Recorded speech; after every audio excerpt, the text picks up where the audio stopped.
You're listening to the latest dose of Bipolar Recorder. This podcast may cause dizziness and blurred vision. Enjoy.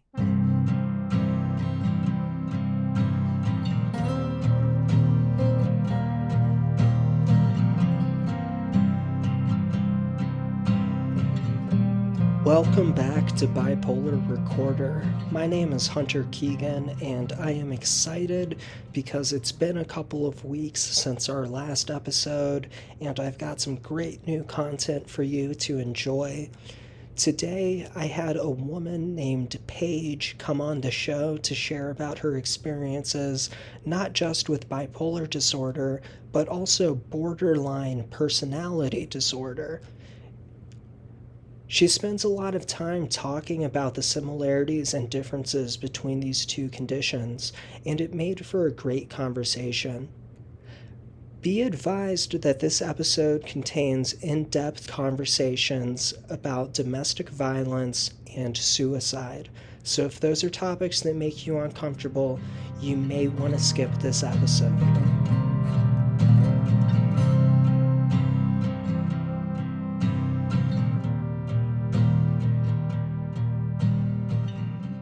Right, welcome back to Bipolar Recorder. I am joined tonight by Paige. Paige, how are you doing? I'm doing pretty swell. How are you? I'm pretty good. We were just kind of recapping our weeks before we started, and it sounds like we both had a pretty good Christmas. So I'm hoping that will carry over into the new year. But in this crazy life, who knows what will happen at this point?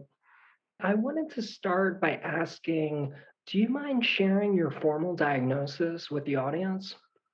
Sure. I have multiple diagnoses, and they were kind of diagnosed at different points in time. I was diagnosed with bipolar disorder, borderline personality disorder, major depressive, and anxiety when I was like 15. Later, it wasn't until like 12 years later that they finally diagnosed me with ADHD, which was like the whole catalyst for causing all of the other problems to occur. Okay, so were you diagnosed with bipolar at 15, did you say? Mm-hmm. Okay. Yes. Yeah, the majority of the diagnoses were at 15. But since I'm such an extrovert, they didn't pick up on the ADHD until later on in life, even though I was for the whole time. So what was going on around age 15 that wound you up with a bipolar diagnosis and some other comorbid diagnoses as well? Well, my father was extremely mentally and emotionally and verbally abusive. And even though I lived with my mom most of the time, I still had to go to his house for visitations, every other weekend or when my mom would go to work. So I developed I believe personally borderline, some people argue it, but I believe borderline personality disorder is developmental, and it neuroanatomically changes the structure of your brain. So the different connections and wirings that are supposed to be one way have changed to another and have shifted. And your brain does change in structure. And since my father's abuse, but my father was also bipolar, and he never wanted to be diagnosed anyway, but we know it's genetically from him. And I also believe that he was also borderline, but the way that he was towards me as a kid, especially during that developmental stage, I developed that. Sorry, I lost train of thought of what the original question was, but yeah. I was just asking, kind of what led to your diagnoses for bipolar and for borderline, and kind of if there were any like key events that led to that. Okay, so my mom was a nurse for 4 years too. So she was very highly aware of the different mood changes that I was experiencing. But what I was saying about my father was the reason I started getting a therapist was because of my father. And so then that started getting me into other therapists and things like that. And I acted out more with him than I did with my father. But because of him, I'd take it out on my mother. So it became this volatile, impulsive, erratic type of situation. And then I ended up trying to commit suicide when I was 16. But before then, I was already starting to be kind of evaluated for things. And it was just because my mom was a nurse and she's like seeing all these different behaviors and stuff and knew something was wrong. Well, that's good that your mom at least recognized it. I'm so sorry to hear that you had that abusive factor in your childhood. That sucks, to say the Mhm. very least. And you're right, there's genetic components to a lot of mental health stuff, but sometimes environment plays a huge factor as well. So I don't know, do you think that maybe you were genetically predisposed to it because you said your dad was borderline as well, and then kind of that developmental aspect that you were talking about just exacerbated things? Yes. Um, since this is the whole nature nurture argument, but they play off of each other. Mhm. You're going to change your psychological behaviors depending on your environment.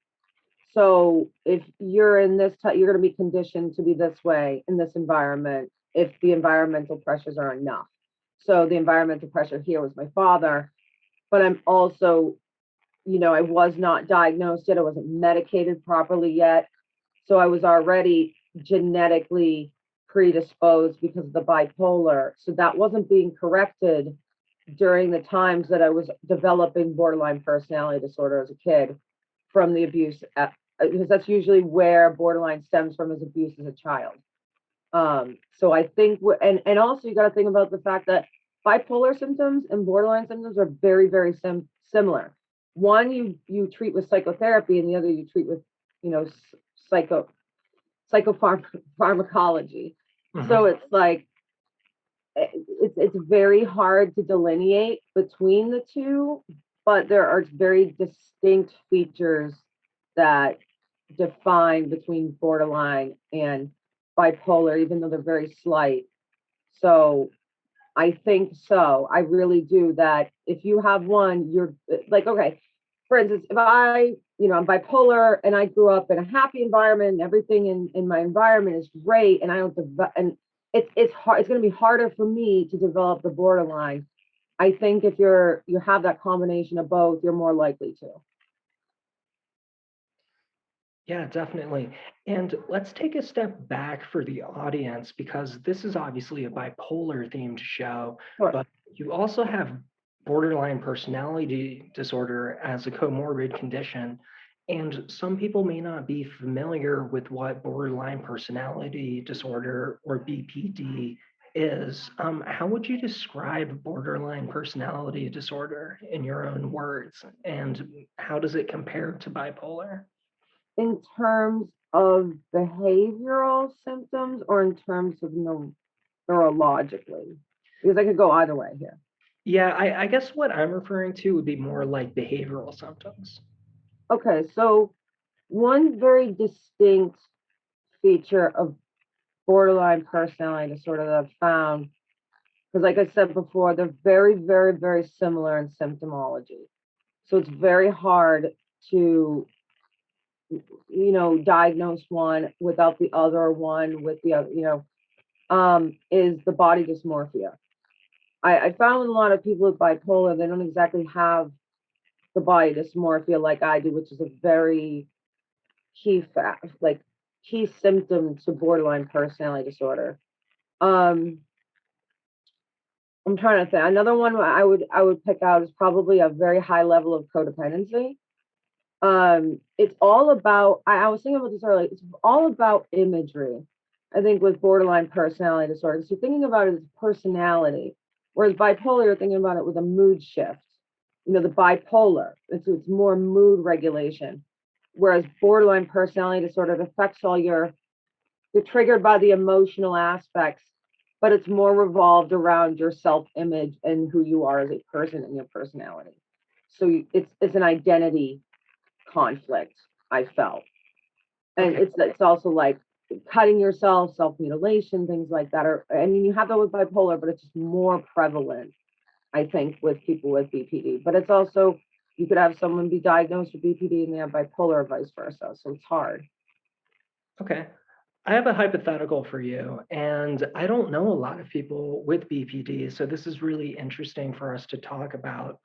But I think a common conception about BPD may be that there's a lot of triggers that like really can set someone with BPD off in terms of like just flying off the handle over what may be a trivial matter to a quote unquote normal person. Does that line up with your experience?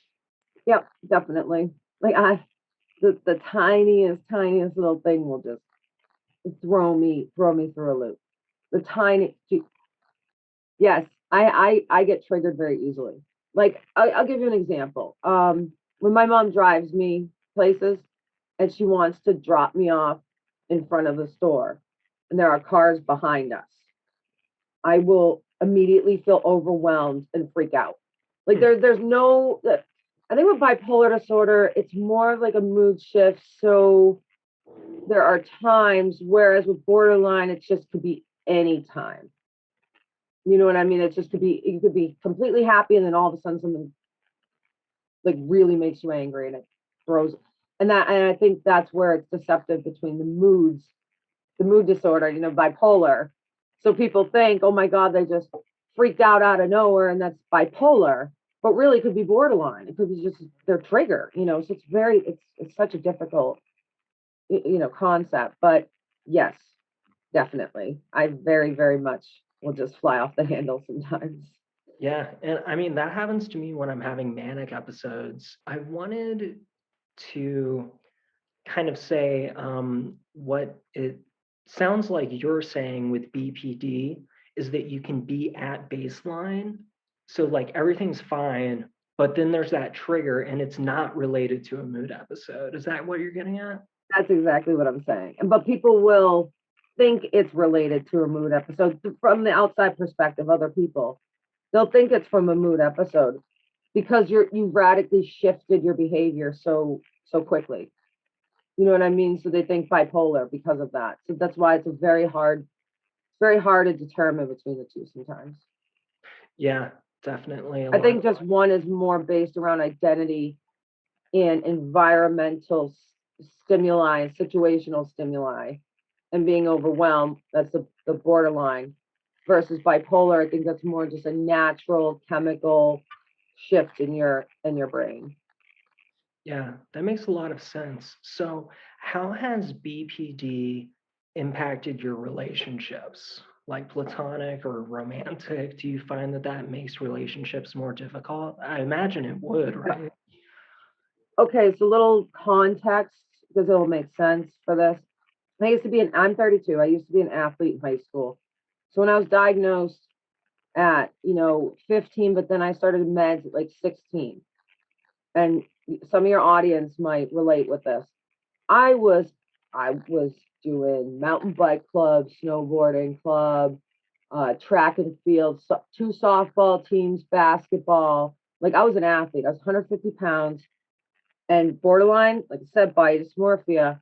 Weight was a very big image was a very big thing to me. Like if I'm not skinny, if I'm not athletic, if I'm not this certain weight, then I am horrible. I look awful. I hate myself. I'm terrible. No one should ever love me. I don't deserve anything. But when they put me on meds, I shot up to 285 pounds in a year Wow. just for medications. I don't eat a lot. I still eat one meal a day like I did then. And it made me severely codependent in relationships. It made me hate myself. Like I self-loathed all the time. I would accept toxic relationships because that's what I thought I deserved because I was ugly. I was disgusting. I was fat. I was, you know, my whole entire image of myself was just shifted to this gross person. And so I would take whatever it was. Like I would deal with crappy guys. Like I, I think I'll get to it later, but I think when I got the right meds in 2017 for my ADHD, and I lost 100 pounds in a year, and I just had a paniculectomy to cut the skin off. So I'm like 180 pounds now, and I look great and all this. My self-esteem has boosted. I think that alleviated a lot of the borderline personality disorder that I have. So Awesome. What kind of meds did they put you on that caused such significant weight gain? Risperdal. Risperidol, yeah, yeah. Wow. And then they put me I couldn't tell you all the meds I've been on over the 12 years. It Yeah. was 16 to 28. That's how long it took them to figure out that I had ADHD. The ADHD was literally the one thing that wasn't diagnosed that was causing everything else to fall apart, everything else to just run rampant. It was very odd, but it How, took 12 years. what kind of symptoms did the ADHD cause that was making things fall apart? It wasn't the symptoms. They didn't know I had it. It was the fact that my brain was so unfocused, I could not think straight, which would cause me to be overwhelmed. That would trigger the borderline, which would cause it a trigger to anxiety, which would cause a trigger of a depression, and then it would just spiral down into like a suicidal kind of episode. Like the moods were being controlled, but since the ADHD wasn't controlling other parts that needed to be controlled, which was the focus, it was a huge focus thing for me. I could not, and it would just cause a lot of overwhelming. Mhm. And I realized that when I don't smoke pot, I'm corrected now with ADHD, but I have a medical marijuana card in my state, and it's because I'm already an energetic person to begin with. Never mind an extrovert. Never mind an Aries, which I don't really run off of horoscopes, but it fits me. I'm an So Aries. yeah, yeah. So you get the very high energy, like a husky, and so that caused a lot of the overwhelming, and that caused the triggering of the borderline, like you're talking about the triggering. But I think also the mood shifts, being overweight, it was just a whole. But the ADHD, I can't focus, and that literally was like, yeah, like I said, just causes everything else to go down. So how has all that impacted like normal friendships? I mean, I know you said you kind of wound up with a bunch of shitty guys and you were in really like toxic codependent relationships. What about just casual friendships? That went for every relationship. Every relationship was codependent. Hmm. I needed someone to be around me all the time to validate my worth and who I was. Now I'm good. I couldn't do that myself. I hated myself that much that I needed somebody else to tell me that I was an okay person. That that is like true codependency. But that was at every level in my life, even friendships. I'd Hmm. have people that come over that would just pity me. They would come over just because they pitied me. And and it just but I also just dealt with it because that's what I needed in my brain. Like I couldn't give myself that. So I needed it from everyone else. It took a long time for me to be like to like myself and not to need that. Now it's different now, this makes sense now, but since I was so burned by people in the past, because I also behaviorally could pick up on them that they pitied me and all that. I could tell, Yeah. and I hated that about myself, but I was so dependent on them being there because I couldn't be alone. But now it's hard for me to have relationships because now I just believe everyone pities me, even though I don't, because they're I don't want to be around those people anyway. If you pity me, I don't need to be around you anyway. But I I have like two friends that I hang out with now. Very, very picky about the people I'm friends with now. Mhm. Back then, I would have taken anybody because it would have anybody would have just told me I'm cool as long as they could get what I had. Like that Mhm. was the whole thing. They just wanted what I had, or to smoke weed or smoke my weed or whatever. They didn't actually want to hang out with me. They wanted something from me that wasn't me and my personality. So now it's like, do I actually want to hang out with people who are that superficial and like that? And I can't. So I'm very picky now. And I also, I don't act, I don't rely on people's words. You have to show me action in order for me to believe you. So that over the years of that too, I think that being codependent made me learn now being like, having a lot of self-esteem and being confident and liking myself, that there are people out there that just thrive on other people's pain, Mhm. and that just to get something out of it, to take advantage of them, and that I have to be selective in the people that I choose, and that they have to show me that I am the great person that they say I am, or else what are they don't actually mean it. So, yep, So are these discoveries that you've made in therapy or independently? independently, a lot of times. I've had my therapist for like 8 or 9 years now, and I'll tell your audience that sometimes it might be good to change up your therapist. Oh You know, yeah? yeah, Do you think yeah. that's a bad therapist right now? No, I love her. I mean, we've been together for so long though that we're now like friends. But Yeah. there's no progress being made anymore. Like now we just argue about talk about politics and what's on TV. There's no actual therapeutic. But now that I have a bachelor's of science in psych, because you know, and I'm going into behavioral science anyway. I've learned to behaviorally analyze myself. Mhm. So I've been able to know when my mood's going to shift, even with my bipolar. I've just trained myself to just be in my brain all the time. Yeah.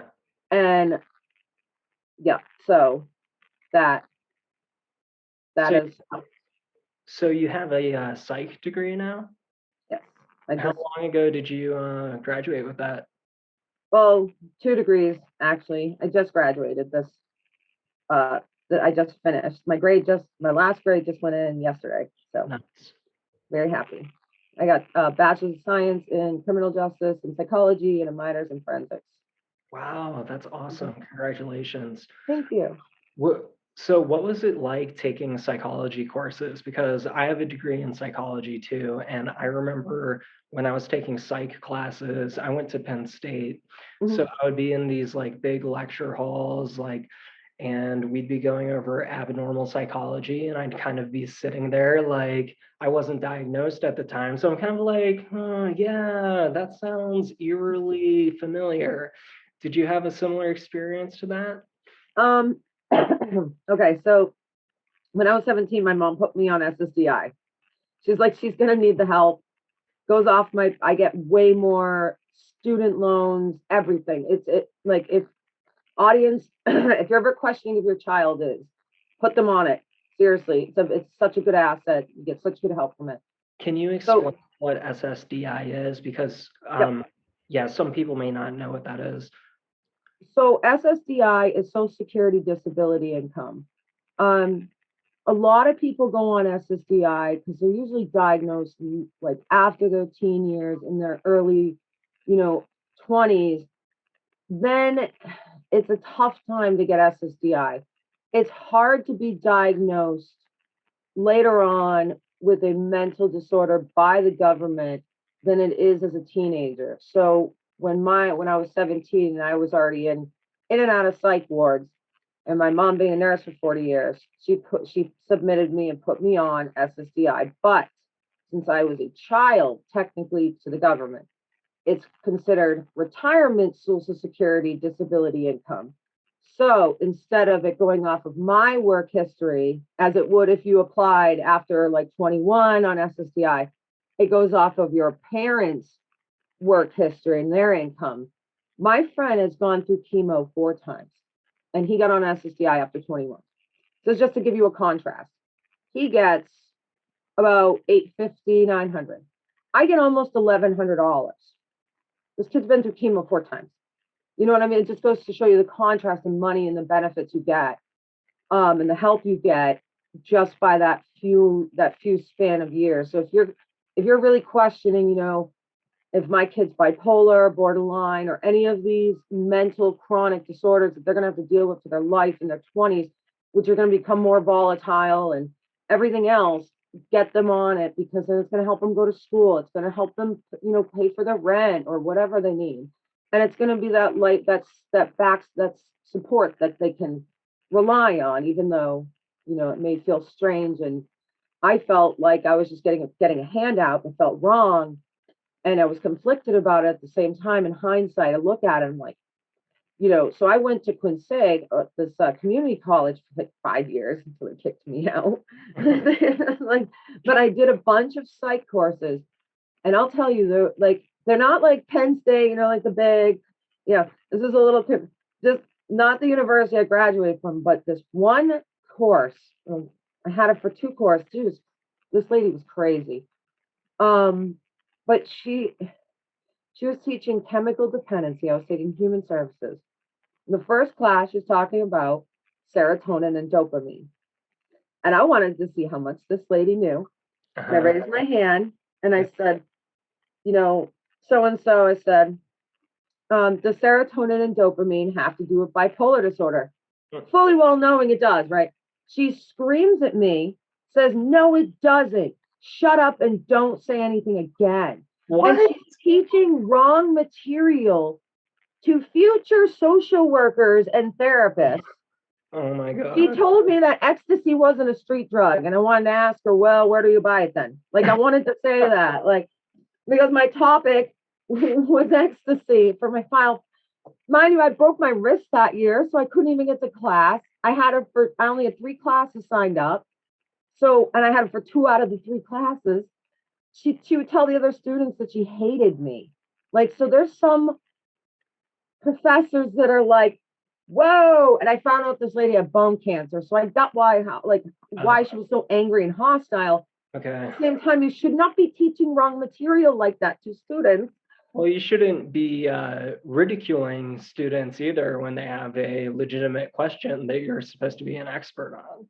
Or when you're in a cast and you can't, get to class because can I write? I was asking, can I write more? Can I do something? But in Worcester State, where I'm graduating from, I had a lot of great, psych professors. I did, but they were smaller classes. You had to have at least 10 students. I think the max was 25, but they were smaller classes. We did work online, things like that. They weren't really too much hands-on. But yeah, I had some great classes there.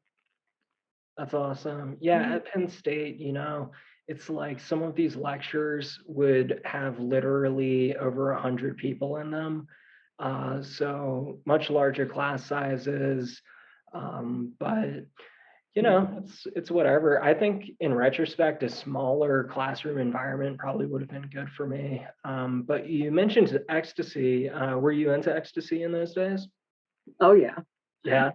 Yeah, I was a big raver. Oh yeah, definitely. Rave scene. Oh man.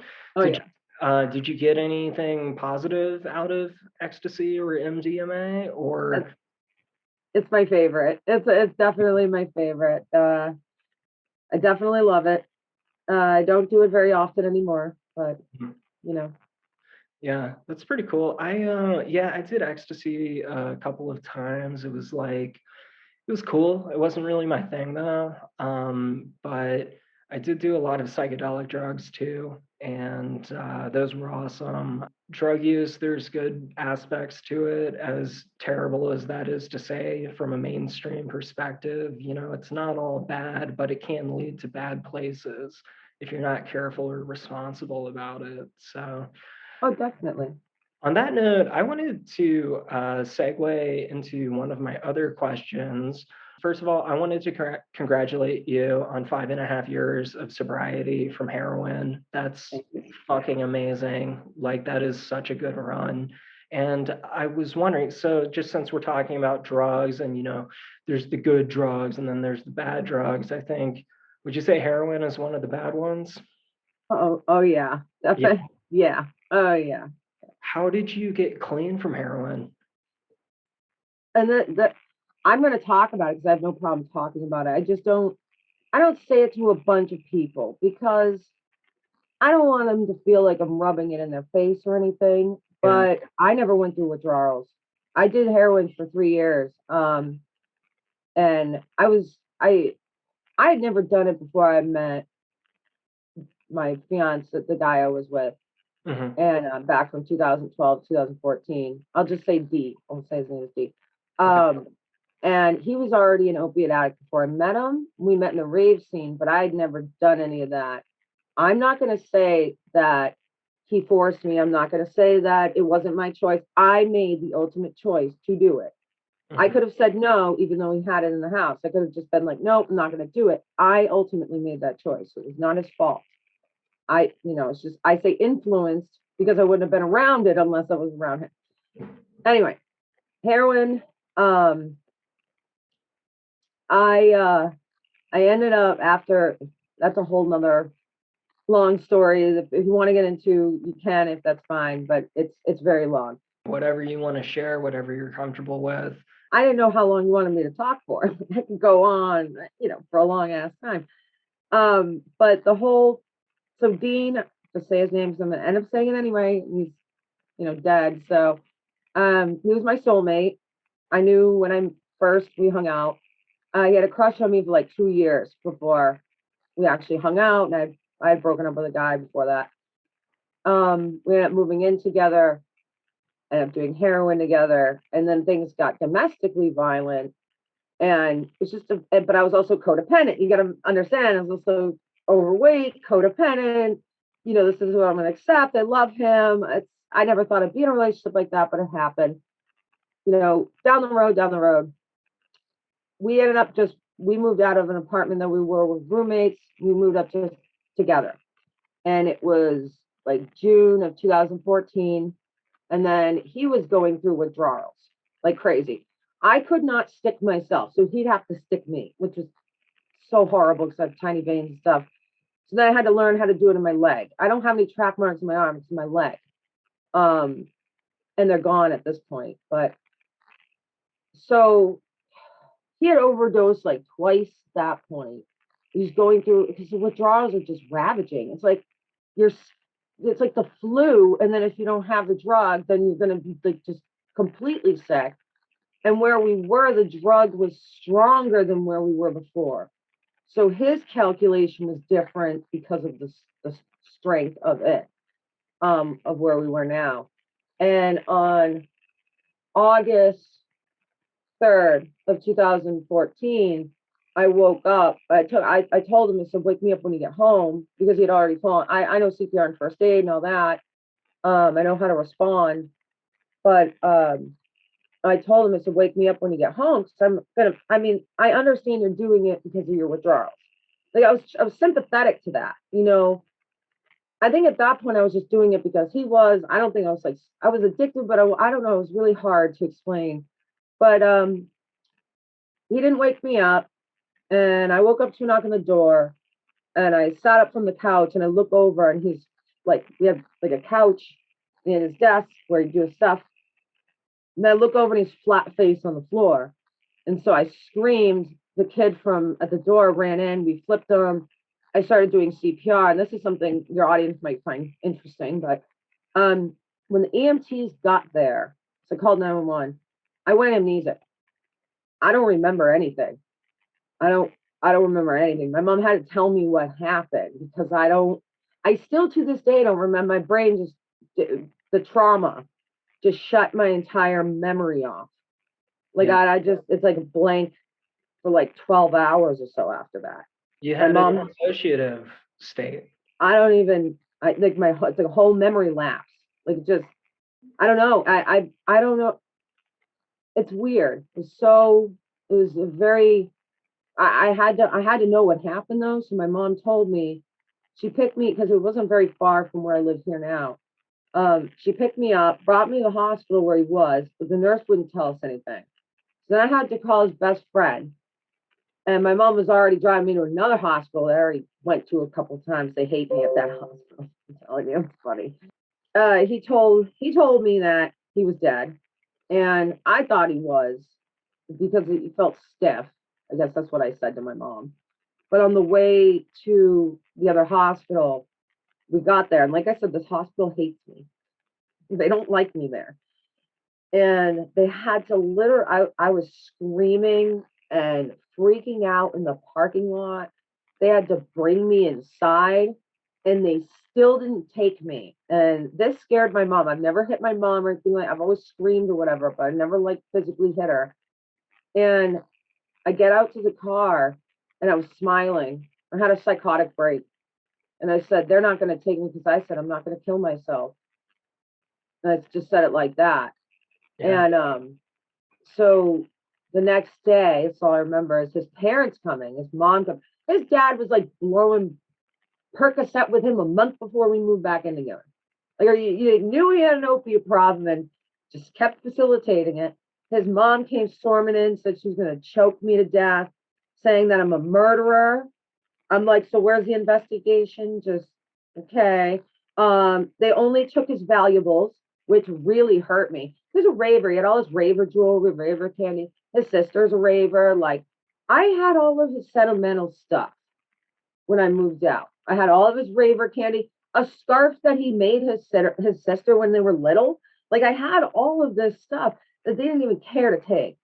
They just wanted all the stuff that meant that was valuable, like worth money. That's how they were. Yeah. And so then it was August 5th, and this was like the worst. My mom made sure I had a friend with me at my apartment.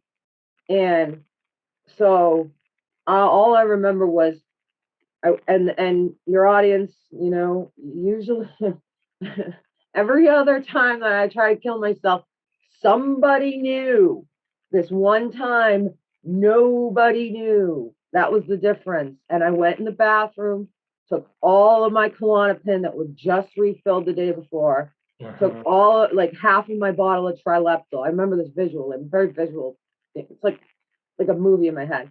And then I went in the bedroom, didn't tell my friend anything. Went in the bedroom, laid on my bed. I remember rolling off the bed onto the floor and falling on the floor. And I was trying to pick myself up and I couldn't. And I just started screaming and then went out. Wow. And I was in a coma for 5 days.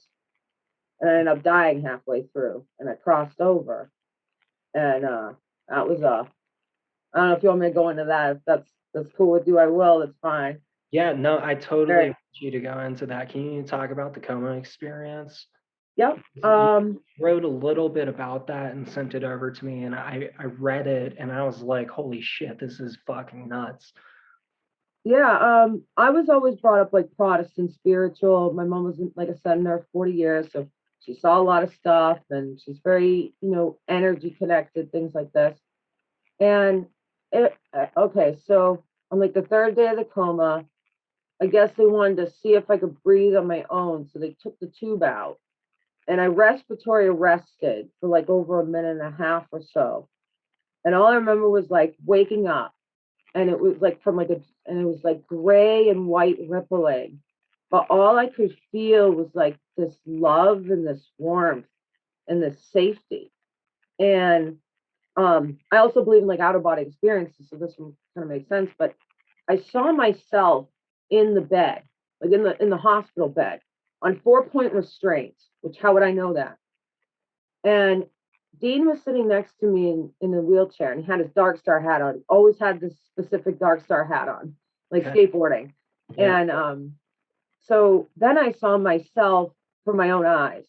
It was like a shift of perspective. And he was sitting next to me holding my hand. And he was telling me how sorry he was and how much he loved me. And I said, please let me stay. I said, please just let me stay. I've been wanting to die since I was a kid. Please, I've been trying to get here for so long. Let me stay. He says, I can't. He says, I love you, but I can't. I can't let you stay. And I said, please. I said, look, I've been trying to get here. I've been trying to die. So I just wanted to die for so long. Just I'm here.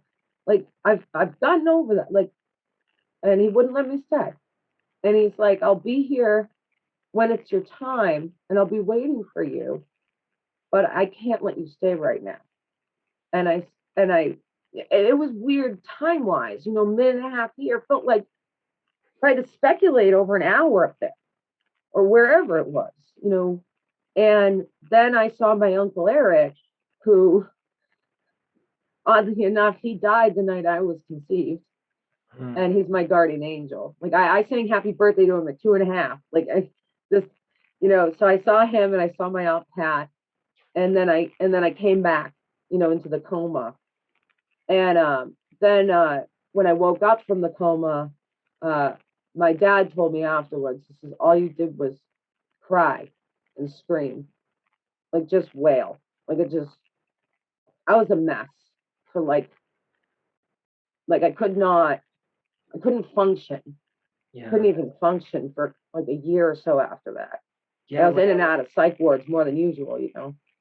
It I was, mean, how do you even integrate something like that back into reality? Like that is just I can't even imagine how next level, like, spiritual that must have been. yeah, it was. I'm thankful I have a mom who's very spiritual and has told me a bunch of different stories about experiences she's had with her own, you know. And so I had some knowledge and education, but I gotta say it was I've wanted to tell Catholics and be like, sinners do, like drug addicts, people who kill themselves, like even domestic abusers who are doing it because of other, it's not really because they hate anybody. It's like those people are forgiven and they do are able to go to a place of safety and love and warmth like I did. I mean, I killed myself. Like I haven't, I'm not, I haven't. So it's just very interesting that it kind of proves you, and it also makes you kind of fearless now. That Yeah. it's, I'm also not afraid to die anymore. I mean, if I'm not gonna want. I don't want to kill myself. I don't want to. I don't want my death to be my own hands. But if I die, I'm not afraid of it happening. You know, Well, you've basically been there. that's Like what you I mean. like you've seen the other side that like no one else has seen. I mean, very, very few other people could possibly share that experience. That is just so crazy. I'll tell you a quick story. My mom worked on a men's ward, like 60s and 70s and stuff. And she'd always have this rich guy. The reason he'd come to the wards is because he didn't want to pay for a private room. He was like that cheap, like one of those Scrooge. I'm rich, but screw my whole family and everybody. He was just nasty, nasty man, right? He cardiac arrested one night, and he came, came back to resuscitate him. Well, my mom was rubbing his back, and she said, "Can I talk to you about something? And can you please not call like the psychiatrist or therapist? Back then, they thought you were nuts if you talked about that stuff." And she's like, "Sure." My mom's very open minded, and he said, "When I arrested, I died, and I saw my life, and I saw how horrible and nasty and cruel and mean of a person I am." Wow. And he said, "And I don't want to be that person." And all of a sudden, he started paying off all of his family's kids' student loans. He paid off the mortgage of one of the men on the wards, right? He was going to die of, it was like liver cancer or something. He was going to leave like 3 little children and a wife with nothing. Paid off that guy's mortgage. Wow. The family was like, "What are you giving him? Can we take it home with us?" You know what I mean? And he's like, "They're all waiting for the other shoe to drop. But it does change. Like, even though I was severely depressed afterwards, and I didn't see it as like this, I was angry at Dean for a long time. I was like, "Why didn't you just let me stay? I hate you for this. Like, why?" So angry. And now it's like I'm thankful, because even though I don't know what my purpose is yet, there's got to be some purpose. Hmm. There's got to be some reason, or else I would have just been there. I Yeah. would have been dead. So there's got to So be some reason, and that's like comforting in that way. what is your purpose or reason now? To be, well, just finished school. I do acknowledge the fact that I'm kind of like a late bloomer in life of getting my act together. As it says, in my 20s are kind of a crap, like shit show. So, um, right now, my purpose, well, I don't know about you can say purpose. I guess I have goals instead of purpose. I don't know my purpose quite yet, but I'm also not hung up on the fact that I don't know my purpose quite yet. And I think people get too hung up on that. They're like, "Oh, well, I need to have a purpose." Well, maybe your purpose is just being here and figuring out what your life is going to be and doing something good for others. Like, This lady came into my store the other day and her entire house burned down. And her 2 kids they needed to get shoes. And I'm like, hey, we're friends now. Use my discount. You know what I mean? Like, just little things like that. Just being a good person. Mhm. I think people put too much weight into the purpose of things when it should just be your purpose is to be a good person. And I think that should be, and that to me is what I am doing now. And I'm trying to get my own life better. It doesn't mean that, oh, sorry. There's like so many different thoughts running through my head of, because I bet a lot of your audience members that maybe like getting it together later on in life and stuff, they feel inadequate. And I know I did for a long time, inadequate to those who are neurotypical, who don't have these hurdles to climb. Like I had to explain this to my brother. You can take one step and complete something. I take one step, go 40 back, and then have to go another one forward to go another 30 back. So now I'm 70, 69 steps back or so. You know, it's a process. So I try to acknowledge that in myself. That it's like, yeah, I don't know if that answered the question, but I kind of go off. That's the ADHD, goes off a little bit. No, yeah, I think that totally answered the question. Absolutely. I think just aiming to be a better person in general is something that a lot of people can strive for. And even if it's just a simple act of common decency or something, it makes other people feel better and it makes you feel better. And both of those things are important. Yep, definitely. Yeah, absolutely. So, if you had advice for the audience, what would it be? All right. I have a question to your question. Okay. Would this be advice to people who are like taking medications, or people who are going through treatment, or people who are not? Because it's a very different perspective advice for each of those. Yeah, that's a really important point of clarification. I think it would probably be really interesting to hear your advice for people who aren't in treatment right now, people who are maybe afraid of going into treatment or feel like they're not compatible with treatment. What would you say to them? For the people who are afraid of going into treatment, I would say to you that even though it seems daunting and terrifying, and I hated it, I went through 12 years of trial and error with all sorts of medications and symptoms and suicide attempts and psych wards and all sorts of things, but you gotta just do it. And I know that's like it's easier said than done, but you just gotta like jump into the water. You just have to do it. You just have to do it. And you can't let anybody else deter you from it. You can't be like, I've had people be like, oh, why don't you just smoke weed and take holistic things? No, that's not the way it works, because it's a chemical imbalance in your brain. It's not something that you can just fix. It's not something you can just go to therapy for. Borderline, maybe, you can't treat bipolar with just therapy. You need a chemical to treat it. It's like diabetes. So don't just look at it like that. Look at a diabetic. They have to take insulin to be functional. Well, you have to take a medication to be functional too, and that's okay. People have to take medications to be, just because it's a mental illness medication doesn't make it any different. That's part of your health. And I really hope that people, if they're feeling, you know, like I get it. It's this pressure of people just looking down on you because you have this condition. And they just think they automatically judge the way you're gonna be and who you are. And I still have that with people, You just gotta be strong, and you gotta say, look, fuck the haters. I gotta appreciate my health and my body. Even when you don't want to or you feel like you can't, you just got to acknowledge it's a medical condition. It's okay.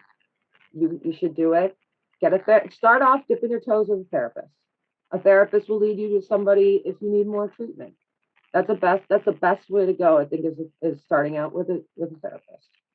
Yeah, I agree. I think that starting with a therapist is great because therapists create more of an interpersonal relationship than psychiatrists do. Like, if you go to a psychiatrist, they're just going to want to know what medications to put you on. And it's not really a conversation. It's just like, hey, these are my symptoms.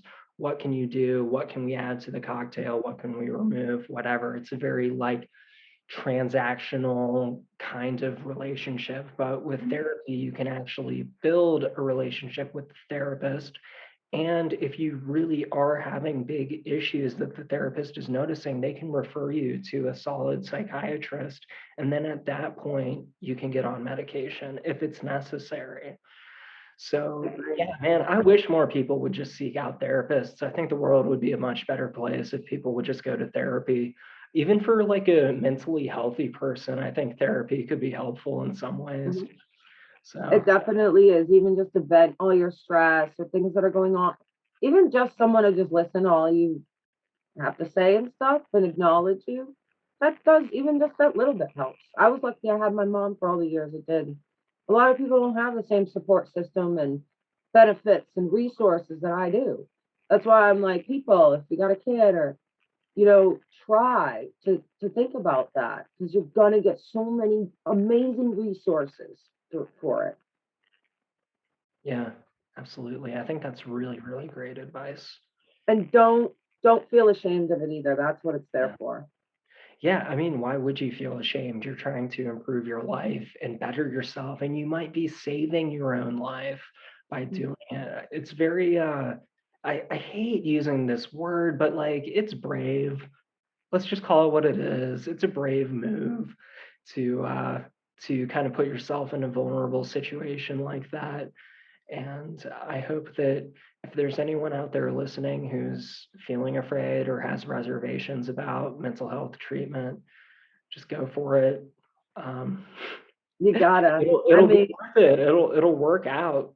even if it's like, because everyone wants you to live for yourself, right? But even if it takes one person who believes in you to live for until you can find yourself to live for. I had to do that. My mom, I swear, if I didn't have her, I don't know how I'd be here. Seriously, not just birth wise, but like, in general, I don't know. Like, she stood by me through everything, everything. So even though that in a way is somehow codependent, she's helped me become independent just by her emotional support. So if you can find one person in your life who's your rock, even though at this point, at this point in time, you must be, in some way codependent on living for that person in some way. Find that. I know that that's kind of it's a tough thing to say because you want people to think about themselves, but sometimes you need to think about somebody else in order to think about yourself and your own health. And then someday you'll get to a place where you're thinking about your health and your own self. Yeah, And then you can care more for others. yeah, absolutely. Well, that's cool. Is there anything that we haven't touched on that you would like to talk about? And any questions for me about anything or anything that we should expand on before we wrap up? I think we I think we covered like all of it pretty much. You've said your piece. Yeah, that said a lot. Yeah. Awesome. Well, this has been great. Thank you so much for coming on. And really quick, do you have any websites or social media, any projects you're working on that you would like people to be aware of that we can plug for you? Um, no, I mean, I did a proposal, final 20-page proposal in criminal justice, my last research class, and I got a 98.21 on it from a corrections officer who also teaches crisis intervention training because I made the proposal for a mental health officer as a new role in law enforcement. It'd be someone who goes to 2 to 4 years, gets a degree in a social sciences, psychology, sociology, medical, then goes to academy because they're not going to carry the stigmatizations and the attitudes into the field like that. Whereas you have a cop who gets CIT training. Yes, it's beneficial, but it's not going to remove all the prejudicial attitudes from it. So that's really the only project I'm kind of working on. My professor wants me to do it. He wants me to actually start implementing and proposing it as a profession. So That's awesome. That is a large scale, long term project, and it sounds like you are off to the right start on it. That's awesome. thank you. I'm excited. Have you had any interactions with police over the years? I've had a few. I've had a few. I was like trying to think of the right way to frame that. I didn't want to be Oh, this is presumptuous. funny. No, this is funny. Um, yeah.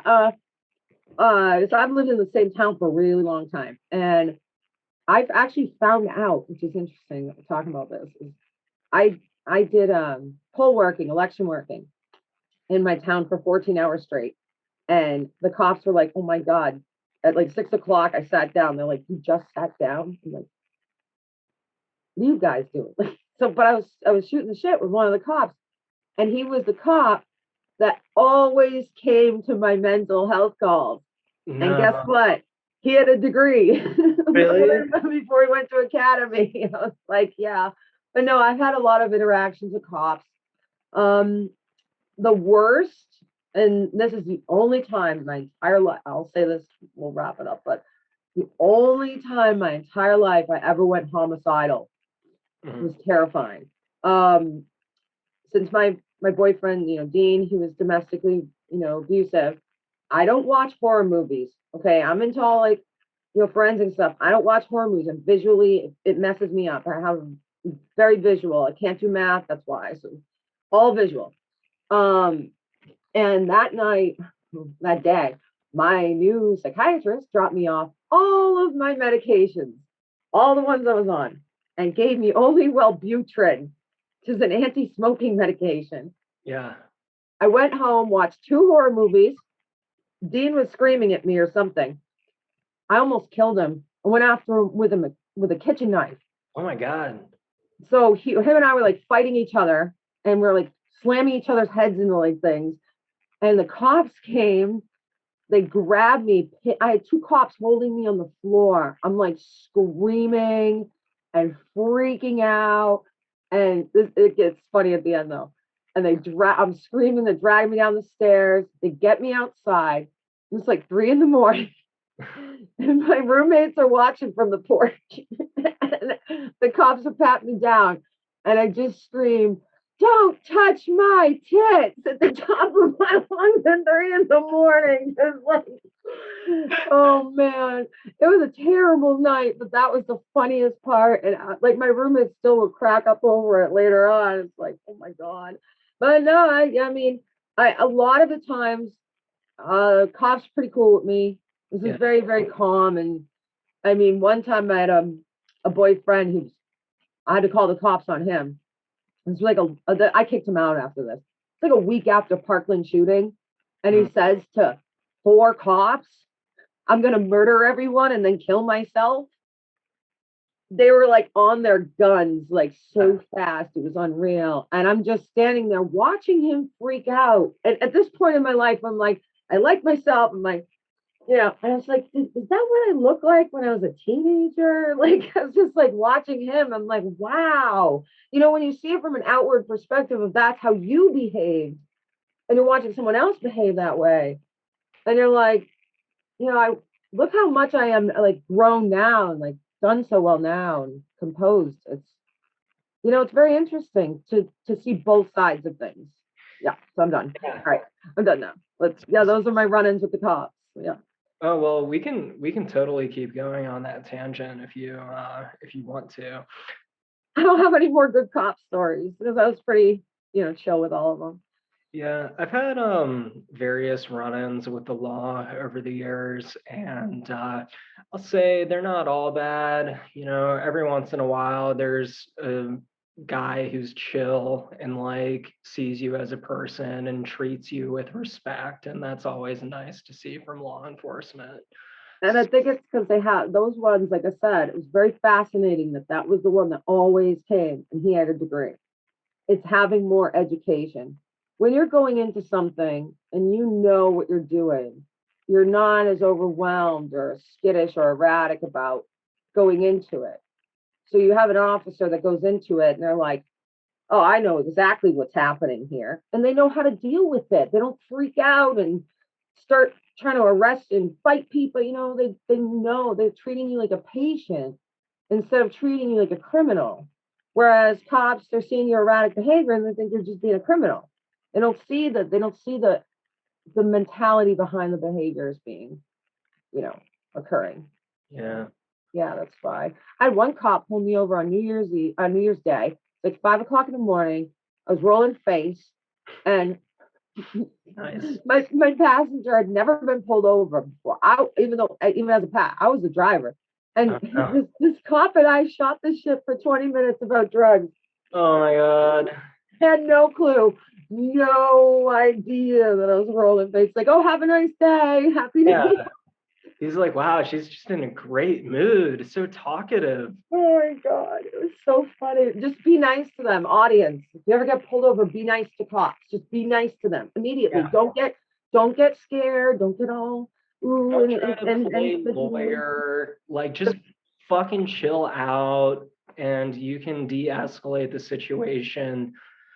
In my experience, 75% of the time, just being respectful and being chill when you're talking to the police helps a lot.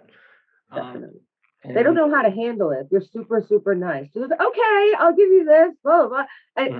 And you're treating them like a normal, like, person you'd see any day, and you're not afraid. They're looking to intimidate you. They're looking to get that scared behavior out of you, that you're trying to hide something. They want to get that from you. But if you're just like, okay, go ahead, officer, here you go. Like, just, they don't know how to handle it. They don't know how to deal with it. Mm-hmm. So it's interesting. It's kind of like reverse psychology. Yeah. But I'm good if you're good. I'm all set if you're all set. Yeah.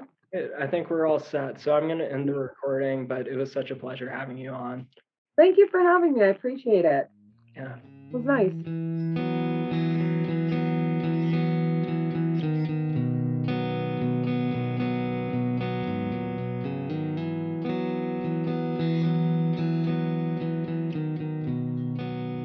Thank you for listening to our latest episode.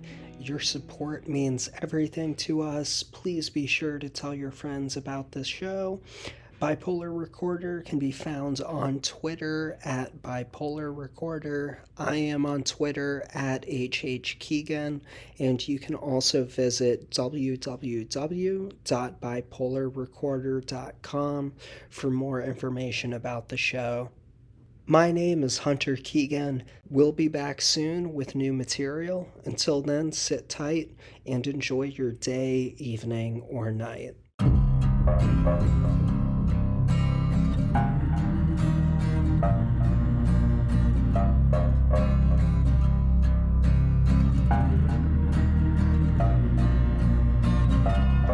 Bipolar Recorder is a listener-supported show. To help keep the show running, consider checking out our Patreon page or visiting bipolarrecorder.com. Unless otherwise stated, the hosts and guests on Bipolar Recorder are not licensed mental health professionals. Bipolar Recorder is not a substitute for therapy or professional medical intervention. If you are having a mental health crisis, please contact your local emergency services.